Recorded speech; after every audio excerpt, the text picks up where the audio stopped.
Ladies and gentlemen, it is time for fight number 2. Introducing first, fighting out of the dynamic mortgage red corner, Joe Ninjin Boerschig.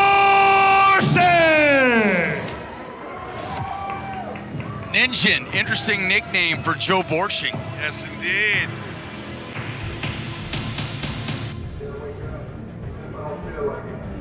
Second fight of this tournament, so LT Nelson advances. So the other thing that LT has the advantage of now is being the first fight, he'll have the most rest. Yes, absolutely, and only having done a minute and a half of work, you know. Then you go into your strength. Going through a warm-up, and then he goes to what he's absolutely the best at. So, yes, indeed. Mr. Boerschig, look at him smiling. We had fights here last night. I was fortunate enough to be here calling the fights. So many of the fighters come into the ring where guys are just smiling because they're so happy to be here. And I made reference several times. I love fighters like that. They're just here because this is their passion and this is what they love to do. And you can see that on Boerschig's face as he's coming to the ring. You know, I kind of call him Justin Gaethje proteges. There's nobody else that likes to fight like that guy. I mean, Yes, I think it's the greatest thing ever. And when you have that mentality, like Ian Heinisch too, right, that have been through some adversity in their lives, just getting in the ring and being able to fight. Yep, able to do it. So we're checking out our tail of the tape here. Joe Boerschig, 30 years old, a little bit taller at 6'2". Just lists himself as a striker, 6'2" with his pro boxing. Going to make his debut in kickboxing should he advance. 6'2" in MMA. Yeah, decent amount of experience in MMA. Talk to us about Mr. Jackson, his opponent. Well, with Jackson, you take a look at boxing. Obviously, he's got some skills there. 2-0, just starting pro at 31 years of age, and 0-1 in kickboxing. And when you debut in MMA, if you get that far, you're going to be going against somebody that has a lot more experience. But you know what it is? It's just like, listen, we're all day to day. Right now, you take it round by round, and right now you got to concentrate on boxing, and that's it.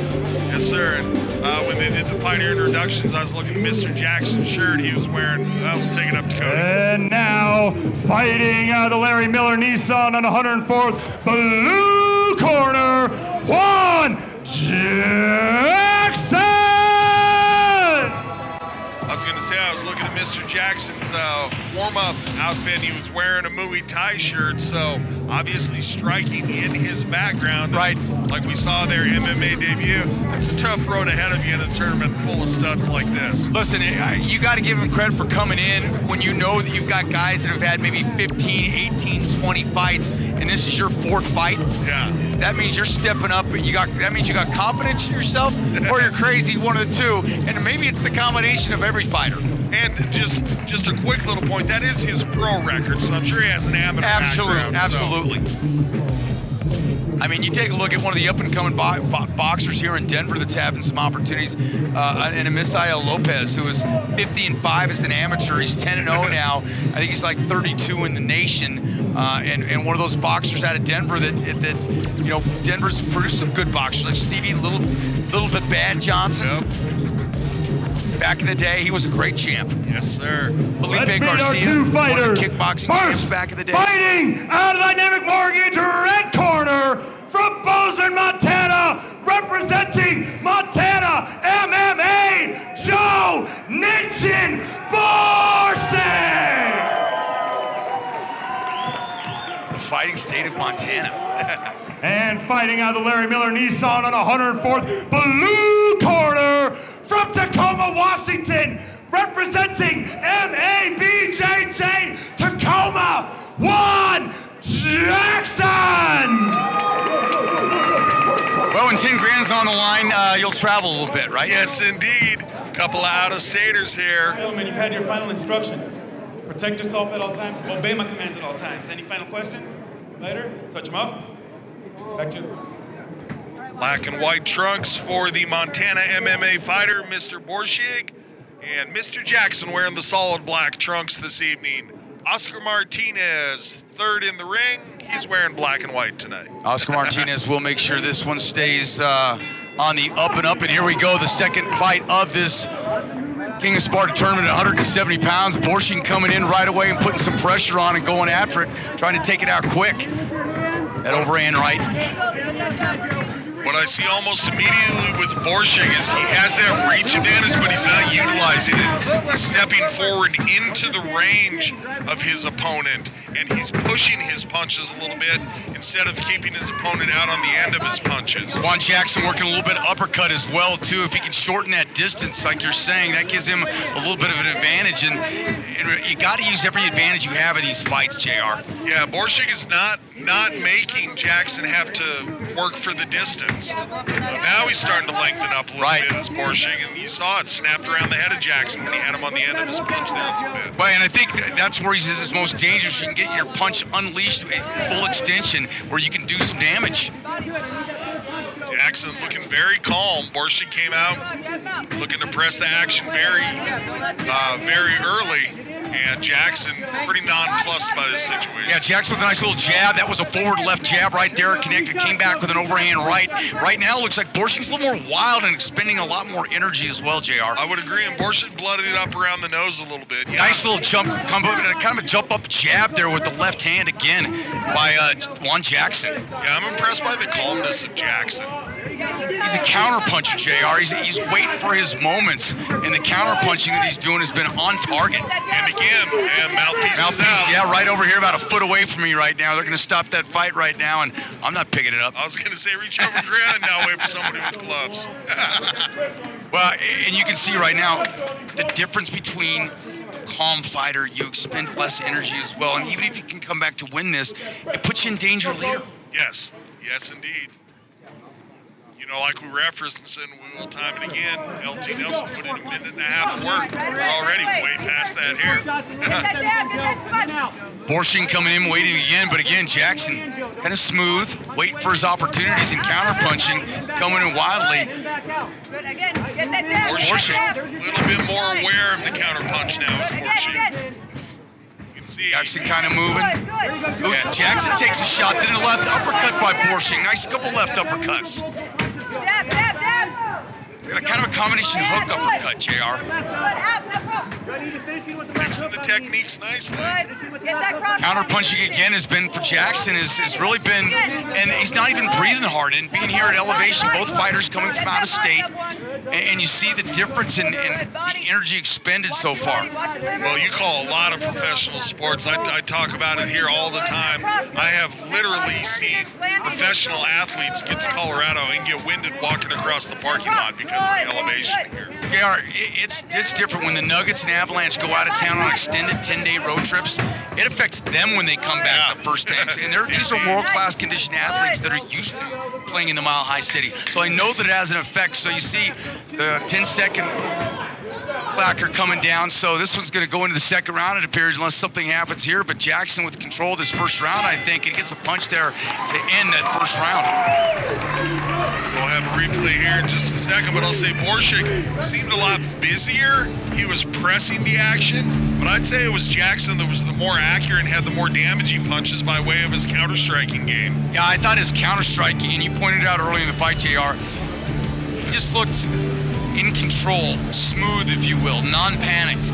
And when you fight like that, even if it goes the distance, you're saving and conserving energy. Yes. And here we are checking out the replay, and we're seeing exactly what we were talking about. Boerschig being the one pressuring forward, but getting his head snapped back because of it. He's not keeping Jackson out of the end range. Jackson as a counter fighter, that's exactly where he wants Boerschig to be. Boerschig stepping into Jackson's game here. And he's missing, and Boerschig's missing with that first shot when he's coming forward, and that gets him into Jackson's range. All right, second round here. 3 rounds of action in this fight, in this pro fight, because it is the King of Sparta tournament at 170 pounds. Again, Boerschig trying to be the aggressor coming in. Keep him out with that jab. Keep him out. You can come in after those shots, too. I was going to say, see if it looks like anybody's changed up their game plan at all. And doesn't seem to be, other than it looks to me like both fighters trying to put a little more power into their strikes right away. I think both fighters realize too that, you know, if this thing goes the distance, it's not going to be a favorite to either one of them. You're going to take the win any way you can get it. Boerschig, again, trying to be the busier of the fighters, lunging in, trying to make something happen, connects with an overhand right there, but didn't affect Jackson. Boerschig, a better job of getting in and then separating the distance and being away from Jackson's counters now. So a little bit of a change up in the game plan. I think probably Boerschig's cornermen were in his ear a little bit about managing the distance. Yeah, the one thing that seems to operate on any level when you're a good boxer is a jab, and Jackson's brought a jab that's done some damage. Let's get the body working, Juan. Get the body working. Nice. Over here where we can hear the corner of Jackson, and they're saying they want him to start working the body, and we can see Boerschig taking a couple of deep breaths, has his mouth open a little bit. I think that's a wise call by his corner people. Yeah, there's no doubt that the altitude is now starting to affect a little bit, but given to Boerschig, he's keeping push forward and keeping the action flowing. But Jackson, again, with the counter punching, he's gone to the body a little bit, just did again there. Yeah, and I just saw Boerschig pushing his mouthpiece out a little bit, so definitely trying to get some deeper breaths in there is the Montana fighter. Jackson from the state of Washington, so again, both these fighters flying in for their shot at 10 grand, man, and you know, and that's what you do when you fight. Minute 5 left in this second round, so far, first round ended in minute 32 for the defending champ LT Nelson, who was the lightweight champ at 155 and now 170, stepping up. He had no problem early on. This is the second fight of 4 boxing fights that'll start the card off here for Sparta Combat League of this King of Sparta tournament.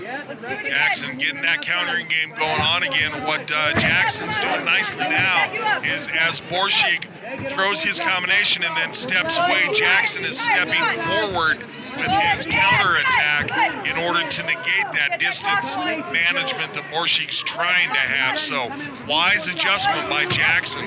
We talked about him being the fighter with less experience on his record, but he's showing the ability to make adjustments mid-fight. And then maybe come in, may have more amateur fights. We don't know what his amateur record is, but I can tell you one thing: Boerschig's feeling the elevation, no doubt. So some shots there at the end of the round by Boerschig, and a flurry up against the ropes, pounded on Jackson. Good flurry by Boerschig to end the round.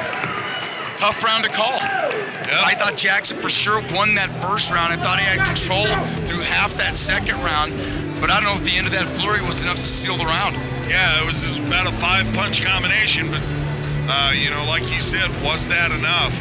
Give us just a second here to see what round number 3 looks like, and we'll have a replay going on. So both guys made a little bit of adjustments. Both guys came out trying to throw a little bit more power into the second round. We'll see what they bring in the third. And here's a nice flurry from Boerschig. But as we talked about, pushing his mouthpiece out, breathing a little hard, how much of what he had left in the tank did he expend with that flurry at the end of the round, and how's he going to be coming out for the third? And you know who's loving this, don't you? Yeah, LT Nelson. Because not only is he rested, he's watching, he's looking for weaknesses. Yes, the next fight will be kickboxing, but you can still pick out your strengths and weaknesses from your opponents. Yeah, for sure. And the coaching staff that Nelson has going on, too, just all top-notch. Absolutely. Third and final round here, this second fight. Joe Boerschig from Montana in the red corner. Juan Jackson from the state of Washington fighting out of the blue corner. And Boerschig again pressing forward, but just smothering his own punches. And Jackson takes a hard shot there, takes looks a left to fire too. back. Boerschig now catching a little bit of a break here because he hit him with a kind of a hard shot that backed Jackson up. Yeah, well, Jackson firing back wants to show the judges that didn't hurt. I'm still in this. Jackson coming forward now. Boerschig pressing it. Again, the two fighters have not locked up much. They've continued to move. Don't get in that pocket. Let's stay long. Stay with that jab, Joe. Use your name. Keep that jab out there. Boerschig again takes that right-handed jab. That mouth paces up a little bit. Both fighters looking for an opportunity, JR. Good. Ooh, strong left-handed jab by Jackson. Good. Stay. Chin down. You're right about that mouthpiece. Good. That pocket. Jackson taking a couple shots, covering up as well, and then presses forward. Kept himself safe, but the judges are looking who's busier, who's landing punches. Even if they're blocked, you're still being hit.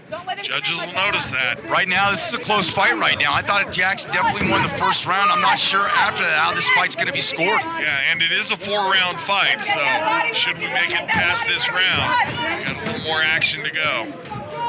Good. Yeah, good one. Good. Move it, Joe. Move Just it. keep stiff arming him. Nice. Lead hook to the body. Boerschig. Oh, nice combination.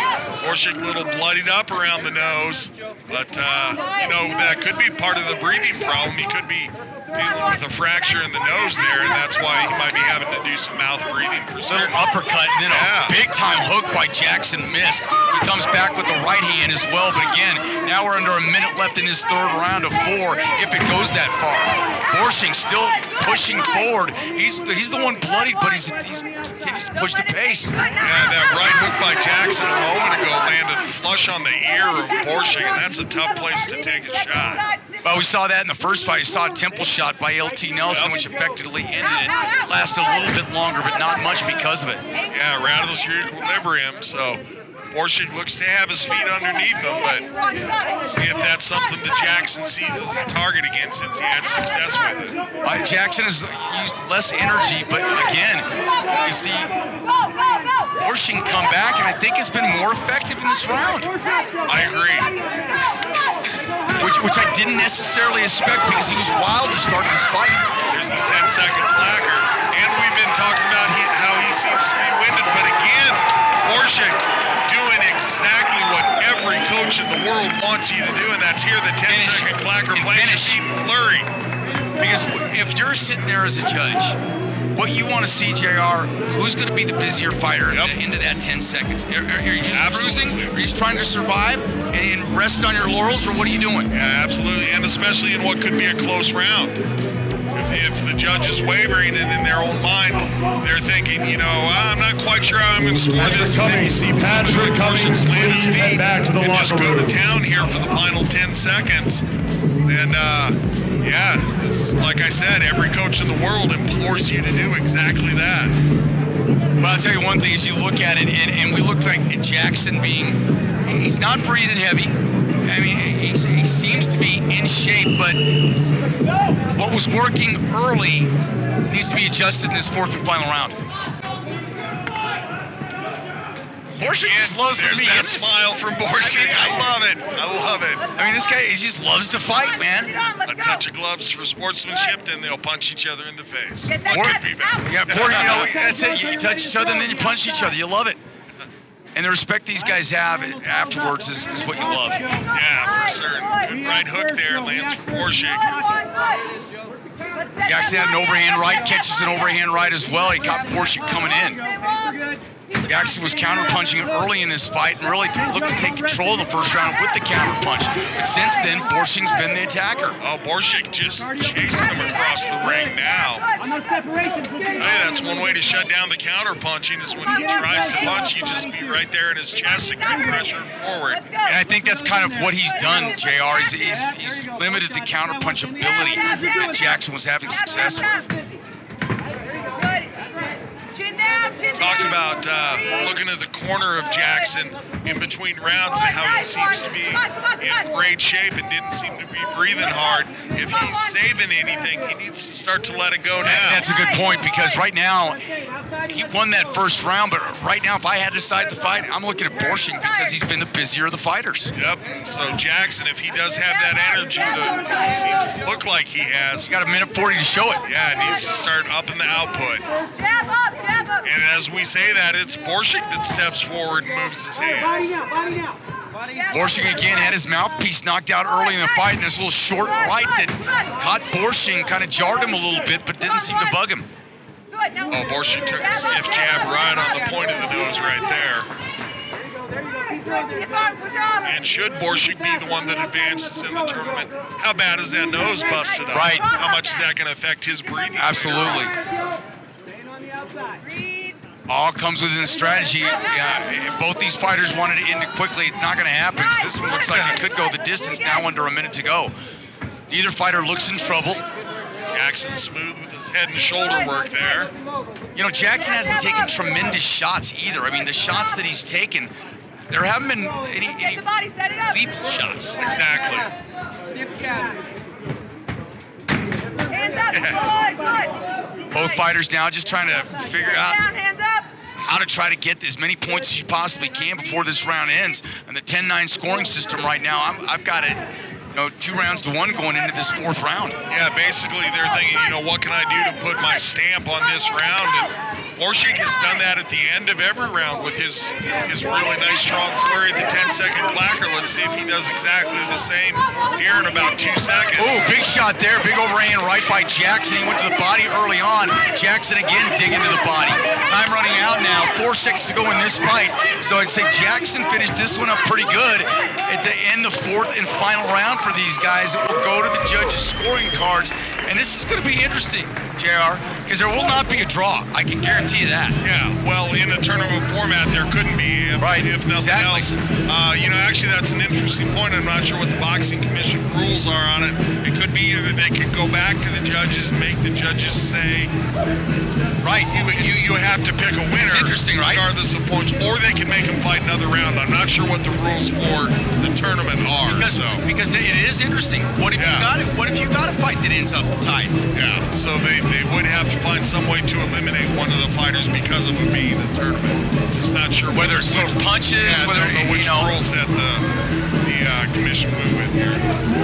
We'll check that out as this goes on. Maybe you can come up with that answer, because it is, and this is what this tournament can bring, is these kind of questions. But there's no doubt whoever won this fight, they've got to battle the next one, because they just went 4 full rounds, 12 minutes of fighting. Yeah, it's they're gonna have to have their recovery game on point.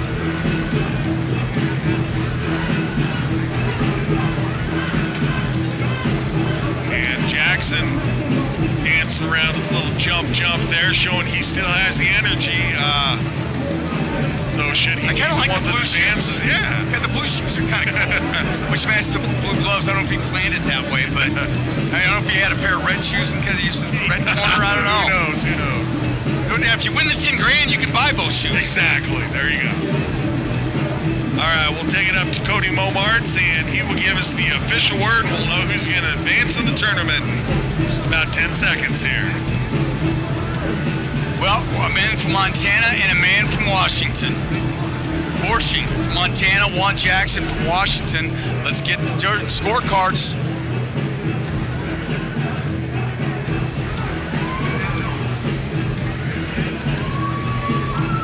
Ladies and gentlemen, at the end of this contest, we go to the judges' scorecard.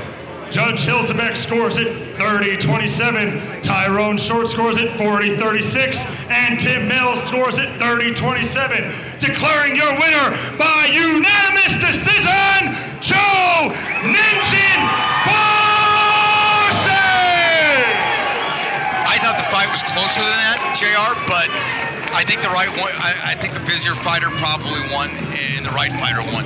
Yes, indeed. And Mr. Boerschig continues his happy streak as he exits the cage. Again, with a big smile on his face. We're going to see him in just a moment here. Run a couple of thanks to our sponsors, and then we'll hear from Mr. Boerschig as his post-fight interview heads over to Bailey Winters.